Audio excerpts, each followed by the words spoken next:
So yun mga boss, meron tayo ulit dito grass cutter na ayusin. Bali pa lang daw to, 3 days na binili. Tapos ayaw nang umandar. So ipa-priority ko to kasi gagamitin naman to ng ating mga magsasaka, ka-farmers. So marami tayong gawa. May generator pa, pero unahin ko to kasi basic lang naman tong paandarin. 3 days pa lang daw to, so ay check natin kung meron siyang gasolina. So ayan, meron naman. Ayan, tumulo naman yung gas. Then check natin yung kanyang spark plug. Check natin yan.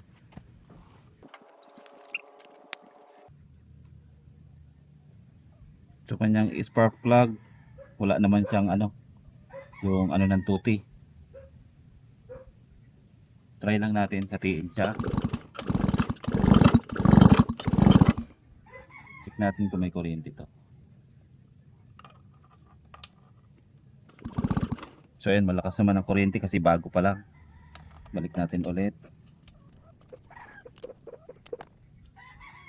So ang gagawin natin, i-drain lang natin to.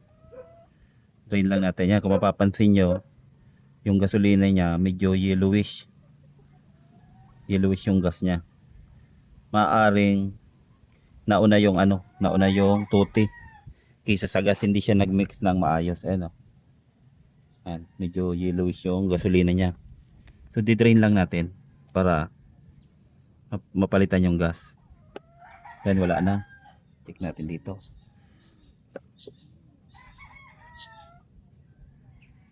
So yun, wala nang lumabas. Wala nang lumabas na gas. Walang gas.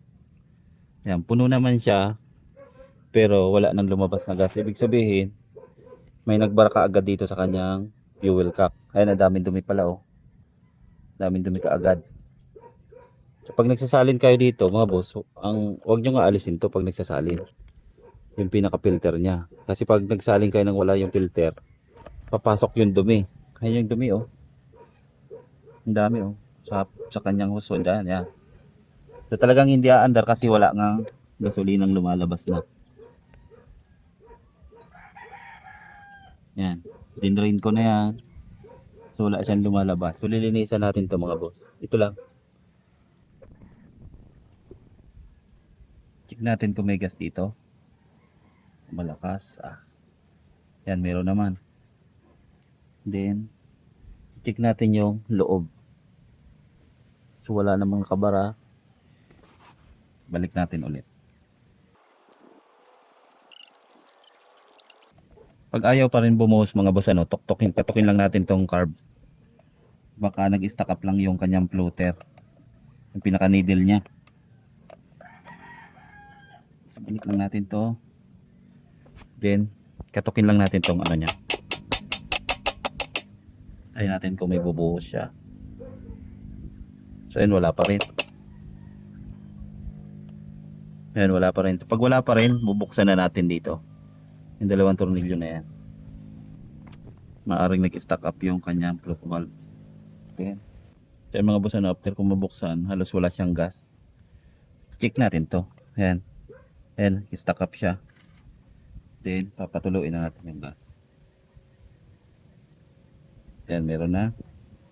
Balik lang natin ulit. Pakabit, try natin kung may aagos na siya ng gas. Try natin i-drain.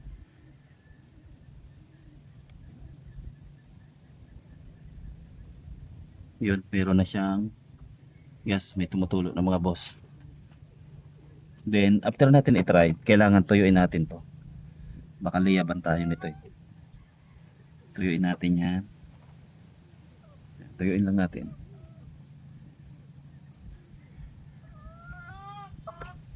Para hindi mag-layab.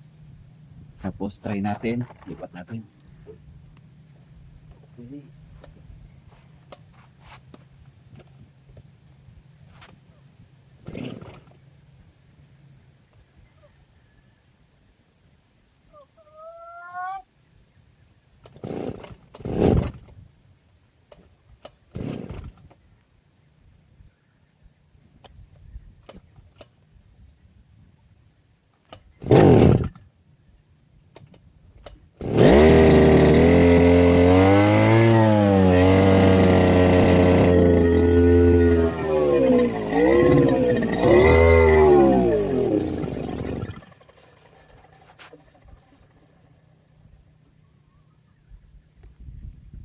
boss ano, umandar na, kaya lang parang nagkukulang pa rin sa gas. So pag ganito na, kailangan nyo nang linisan yung carb.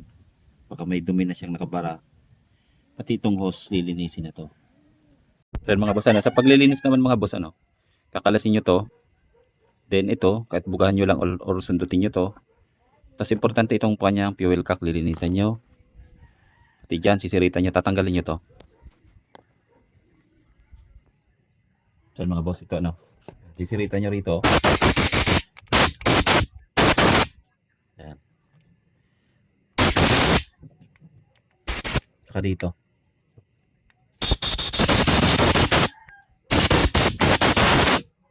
Tapos itong kanyang fuel cap. Ito.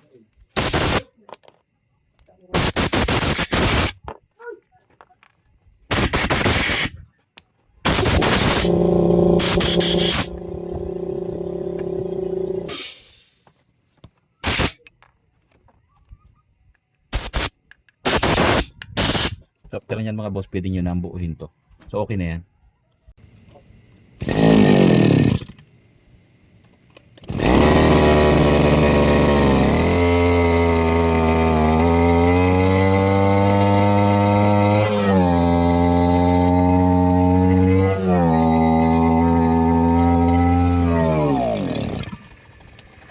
So yung mga boss ano, ganun pa rin. So magta-try tayo mag-add ng gasolina. Baka napasobra ng tuti ang lagay dito.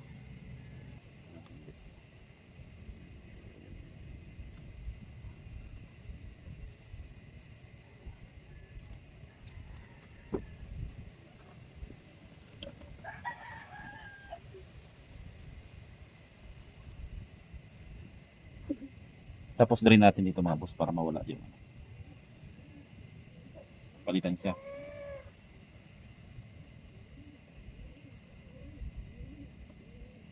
Okay. Try natin ulit.